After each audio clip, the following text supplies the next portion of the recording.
diz a Bíblia assim, ó: a seguir, dirigiu-se Jesus a seus discípulos. Pode acender aqui, ó, por favor.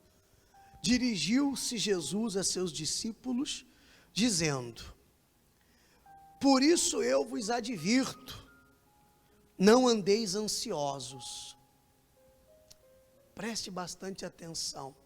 Não andeis ansiosos pela vossa vida, quanto ao que haveis de comer, nem pelo vosso corpo, quanto ao que haveis de vestir. Porque a vida é mais do que o alimento, e o corpo mais do que as vestes. Observai os corvos, ou corvos, os quais não semeiam, nem ceifam, nem têm despensa, nem celeiro. Todavia, Deus os sustenta. Quanto mais valeis do que as aves. Qual de vós, por ansioso que esteja, pode acrescentar um côvado ao curso da sua vida? Se, portanto, nada podeis fazer quanto às coisas mínimas, por que andais ansiosos pelas outras? Observai os lírios, eles não fiam e nem tecem. Eu, contudo, vos afirmo que nem Salomão, em toda a sua glória, se vestiu como qualquer deles. Ora, se Deus veste assim a erva, que hoje está no campo e amanhã é lançada no forno, quanto mais tratando-se de vós, homens, de quê? De pequena fé. Deixa eu dar uma pausa aqui. Do que Jesus está falando nessa manhã para a gente? Qual é a palavra?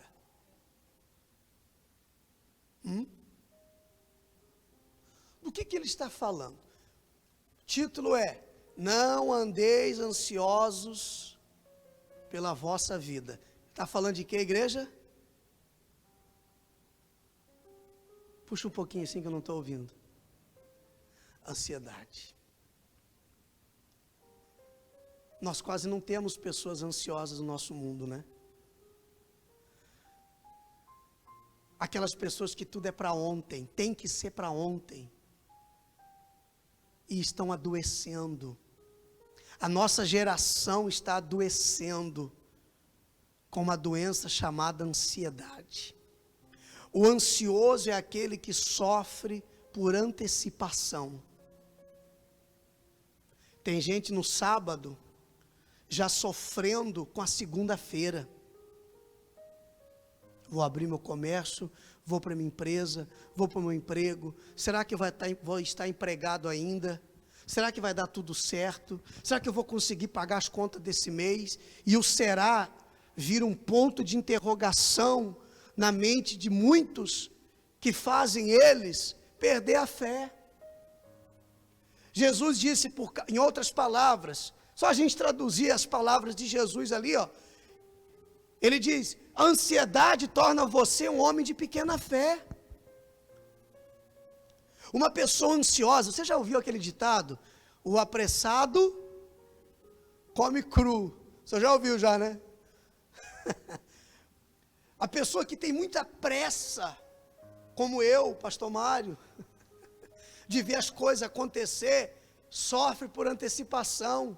Eu me policio, eu tenho orado, eu tenho falado com Deus, tenho pedido ajuda para minha esposa, para os meus companheiros, porque eu também, se não tomar cuidado, sou tomado pela ansiedade.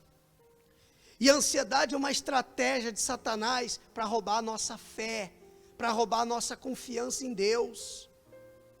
A gente quer que tudo se resolva daquele momento, daquele jeito, daquela forma que a gente quer. E aí o ansioso, ele não consegue ouvir conselho de ninguém. Se alguém se aproxima, se a esposa se aproxima do ansioso para acalmar, ele pensa que a esposa está lutando contra ele. Se o marido se aproxima de uma esposa da esposa que é ansiosa, ela diz assim, que você não me entende, que você não me compreende, por que você fala desse jeito. O ansioso não aceita conselho. O ansioso não aceita, deixa para depois, que depois vai ser melhor. O ansioso não consegue esperar. O ansioso é afoito. E aí sai tudo de qualquer jeito. Era para ser perfeito. Mas ele consegue, tem o dom. O ansioso tem o dom de estragar. Jesus diz, olha os corvos. Para que serve um corvo? Ele diz, eles não plantam, eles não colhem, eles não semeiam, eles não ceifam, e mesmo assim Deus cuida deles. Eles não vivem preocupados com nada. O corvo não está preocupado com nada. Mas Deus não deixa faltar nada para eles, o alimento não falta. Aí ele faz uma pergunta, será que vocês não são mais importantes que os passarinhos, que os corvos? Eu não morri pelos corvos, eu morri por você. Eu tratei de cuidar de tudo por você. Quem está entendendo? Você já percebeu que quanto mais você se preocupa para que algo aconteça, parece que mais demora para acontecer? Sim ou não? Tem gente que ela vive em função de algo, 24 horas por dia, só naquilo que ela pensa. Ela investe todas as energias dela naquilo e se frustra. Por quê? Porque ela planejou de uma forma, não que você não tenha que ter, você deve ter seus projetos, seus planos de vida, sim, é lícito, é legal, Deus quer que você projete a sua vida, mas sem ansiedade. As pessoas se tornaram escravas do tempo. E você sabe que isso é uma estratégia de Satanás, porque ele também é escravo do tempo. Porque o tempo dele está acabando. A Bíblia diz que o tempo de Satanás está acabando. Que vai chegar uma hora que ele vai ser lançado no lago de fogo e enxofre para toda a eternidade, junto com o inferno e os seus demônios. Então o tempo dele está acabando. E ele é escravo do tempo. Mas o meu Senhor é dono do tempo. Amém? O meu Deus fez o tempo. Então eu não posso ser escravo do tempo. Eu tenho que fazer o tempo trabalhar a meu favor, não contra mim. O relógio trabalha a meu favor, não contra mim. Se o tempo está passando, há quem diga, mas está demorando. Deus não demora, Deus não está demorando, Deus está caprichando. Diga glória a Deus. Fala assim, Deus não está demorando, Deus está caprichando. Não, mas você crê nisso? Ou é só frase de efeito para você? Ele não está demorando, Ele está fazendo o melhor. Melhor do que você pediu, melhor do que você projetou, melhor do que você planejou. Ou você acha que 1 ano, 6 meses, 3 anos, você acha que isso é muito tempo para transformar a história da vida de uma pessoa? Eu me lembro que eu cheguei na igreja e 3 meses que eu fiquei na igreja, foi só dor de cabeça para o pastor. Eu só dei dor de cabeça para o pastor.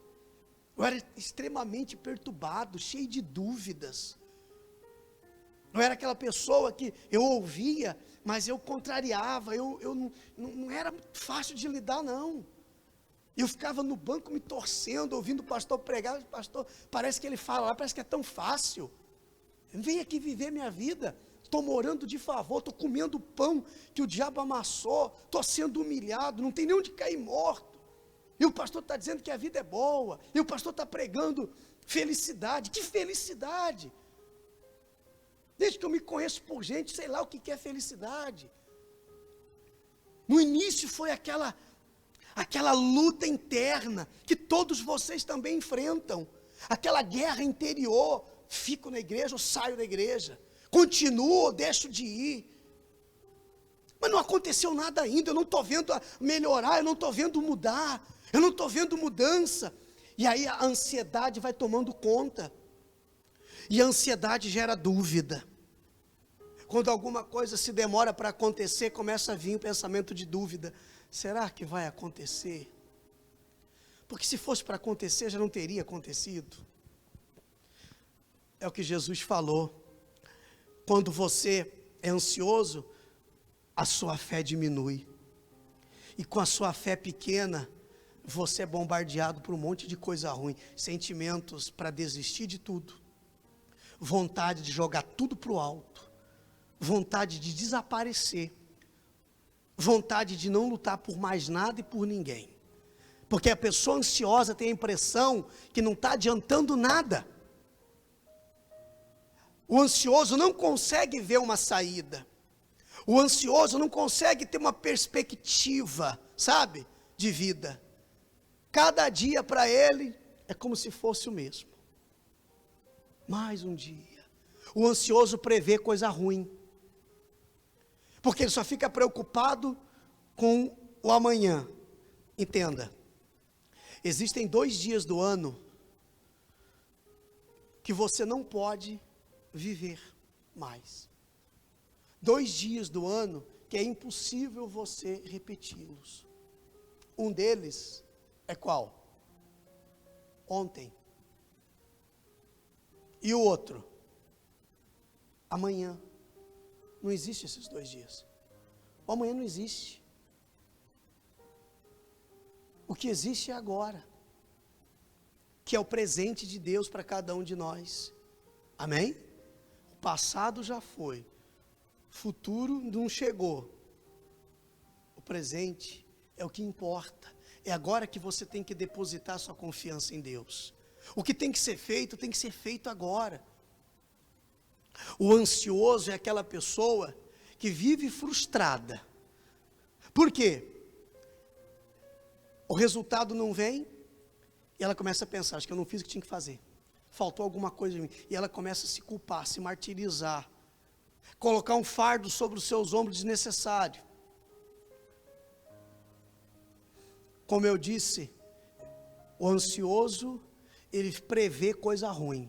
Se pelo menos prevesse coisa boa, tudo bem, mas não. Quando a gente está ansioso, a gente só prevê o que... acho que vai dar tudo errado. Acho que eu não vou conseguir. Eu já estou vendo, eu vou lá, mas não sei. Já até sei qual vai ser a resposta. Antes dele sair de casa, já sai com a carga negativa sobre si. A ansiedade, pessoal, desculpa, é uma praga na vida do ser humano. Jesus nos preveniu há 2000 e poucos anos atrás, o que só hoje nós entendemos o quanto tem sido prejudicial. A pessoa ansiosa, ela acaba sendo demitida do trabalho, muitas vezes sem motivo algum. Ela está tão ansiosa, será que eu vou chegar lá, não vai estar lá uma carta de demissão para mim? Será que eu vou ficar até o final do ano nesse emprego? E ela vive preocupada. Olha a palavra, preocupada, que se ocupa por antecipação. Não aconteceu, mas ela já está se ocupando com aquilo. Isso está errado. Pastor, mas eu não tenho que me preocupar com a minha vida, com as minhas coisas, com as minhas contas, com os meus filhos, com a minha esposa, com o meu casamento? Sim, mas tudo tem um limite. Diga assim, tudo tem um limite. Quando essa preocupação começa a te fazer mal, está errado. Eu me preocupo com a minha esposa, me preocupo com a minha família, com as minhas contas, mas quando eu vejo que isso está me dando gastrite, quando eu vejo que isso está me dando uma úlcera nervosa, tem alguma coisa errada. A pessoa adoece, o ansioso, ele se torna depressivo.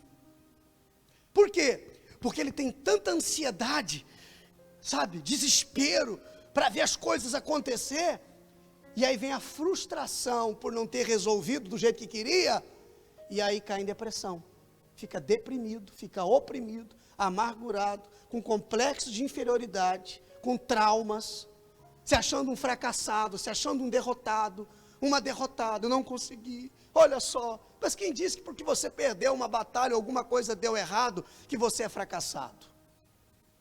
Para mim, fracassado é quem desistiu de tudo. Enquanto você estiver lutando, você é um vencedor, diga amém. Continua ali, por favor, olha só. Não andeis, pois, a indagar o que haveis de comer ou beber, e não vos entregueis a inquietações. Não vos entregueis a inquietações. Tem gente inquieta dentro de si. Às vezes ela não expressa, para não preocupar os outros. Mas dentro de si ela está inquieta. Ela vive amedrontada, tem medo de fracassar. Tem medo de fracassar. 30. Porque os gentios de todo o mundo é que procuram estas coisas. Mas vosso Pai sabe que necessitais delas. Então, quem é que tem que ficar preocupado? Quem são os gentios? São aqueles que não conhecem a Deus. Os gentios são aquelas pessoas que não conhecem a palavra de Deus, que não tiveram uma experiência com Deus. Então é normal estas pessoas viverem inquietas, passarem noites em claro. É normal para essas pessoas, a esposa, por exemplo, a esposa que não conhece a Deus, que não tem uma experiência com Deus, é normal para ela viver preocupada com o marido dela. Será que ele não tem outra? Será que ele não está me traindo? Será isso? Será aquilo? É normal, a pessoa que não conhece a Deus, ela é cheia de dúvidas. Mas você não, você está aqui. Agora é hora de você superar isso. É hora de você passar por cima disso. O empresário que não conhece a Deus, que é gentio, incrédulo, é normal ele viver desesperado, porque ele pode arrumar de repente aparece um concorrente melhor do que ele, e ele vai ter que fechar as portas, vai vender mais barato do que ele, e ele vai falir. É normal ele ficar desesperado com isso, é normal ele passar a noite em claro por causa disso. Mas você que é um homem de Deus, não é normal. Você deve confiar em Deus.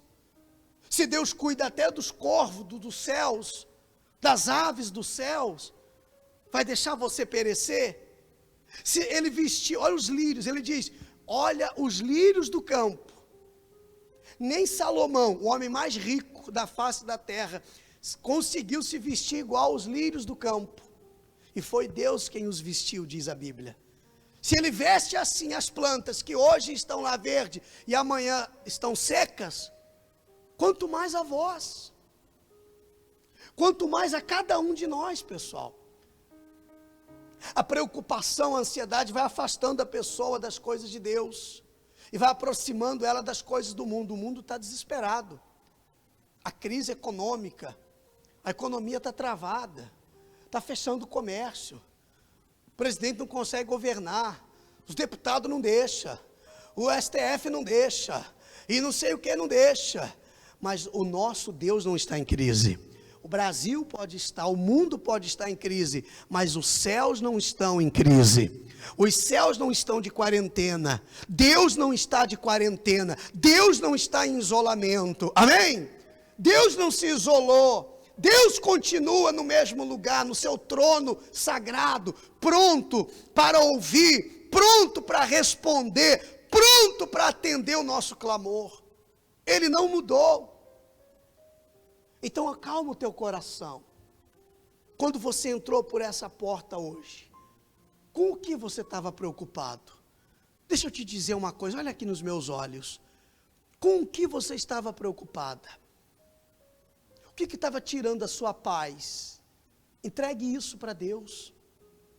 Deixa Ele cuidar para você. Você não vai conseguir resolver na força do braço.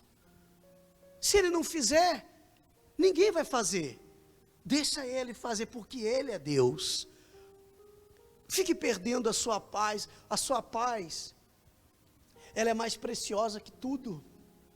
Não troque a sua paz por uma preocupação.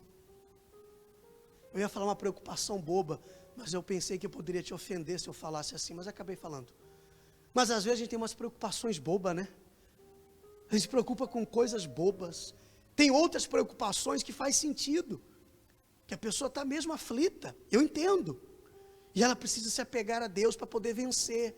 Mas tem umas preocupações nossas, que às vezes são desnecessárias. Que se eu me preocupar ou não, não vai mudar nada.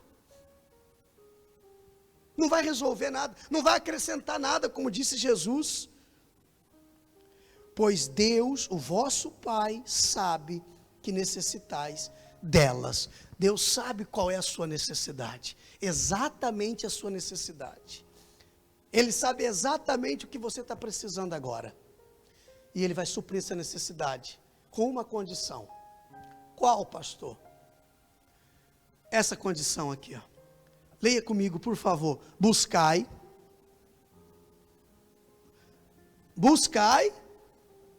antes de tudo. Ou seja, em primeiro, o seu reino, e estas coisas vos serão acrescentadas. Essa é a condição que Deus propõe para a gente. Você quer que eu resolva tudo para você? Você quer que eu cuido de tudo para você?